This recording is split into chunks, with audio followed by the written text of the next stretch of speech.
அப்ப நான் ஒன்று சொல்றேன், உங்க வாழ்க்கையில் ஒரு பெரிய உதவி என்கிற ஒன்றை நீங்கள் எந்த இடத்தில் எதிர்பார்க்கிறீர்களோ அந்த இடத்துல உச்சரிக்க வேண்டிய பெயர் இயேசு என்பதா.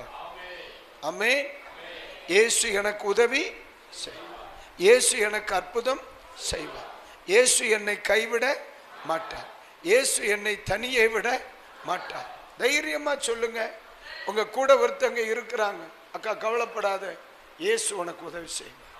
தைரியமா சொல்லுமா, தைரியம். இயேசு உனக்கு உதவி செய்வார், இயேசு உன்னை சுகமாக்குவார், இயேசு உன் கண்ணீரை துடைப்பார், இயேசு அந்த ஆவியை அவர்களை விட்டு மாற்றுவார்.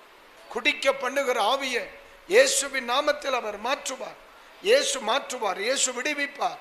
எப்பொழுது இயேசுவை உயர்த்துகிறீர்களோ அப்பொழுது சில மாற்றங்கள் நடக்க ஆரம்பிக்கும். அல்லேலூயா. நீங்க எந்த இடத்துல எல்லாம் இந்த இயேசு என்ற பெயரை நீங்க உச்சரிப்பீங்களோ அந்த இடத்துல எல்லாம் என்ன நடக்கும்னு நான் சொல்றேன்.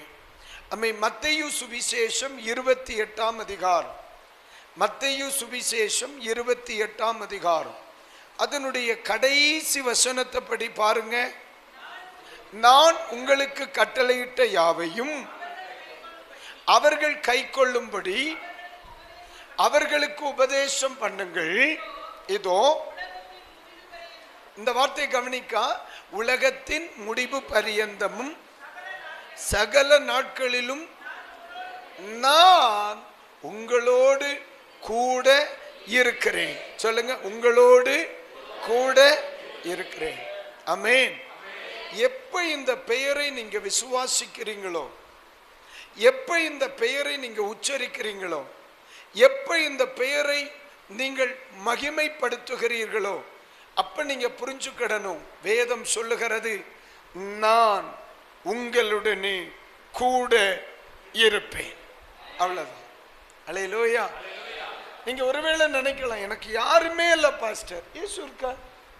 யாருமே இல்லை பாஸ்டர், எனக்கு இயேசு இருக்கிறார். நான் இந்த வார்த்தையை சொல்லும்போ ஒரு முறை பல வருஷங்களுக்கு முன்னால நடந்த ஒரு சம்பவம். நீங்க எந்த இடத்துல இயேசுவே அப்படிங்கிற வார்த்தையை உச்சரிக்கிறீங்களோ அடுத்த வினாடியில் உங்க பக்கத்தில் அவர் இருப்பார். அதுதான் வெற்றி. அல்லேலூயா. இன்னைக்கு தைரியமா சொல்லுவேம்மா, இயேசுங்கிற பெயர் எந்த வீட்டுக்குள் இயேசுப்பா. ஒருவேளை நீங்க சொல்லலாம், பாஸ்டர் எங்க கிராமத்துல நான் எப்படி அவரை, ஒன்றும் இல்லை, உன் வீட்டுக்குள்ள இயேசுப்பா எனக்கு உதவி செய்யுங்க.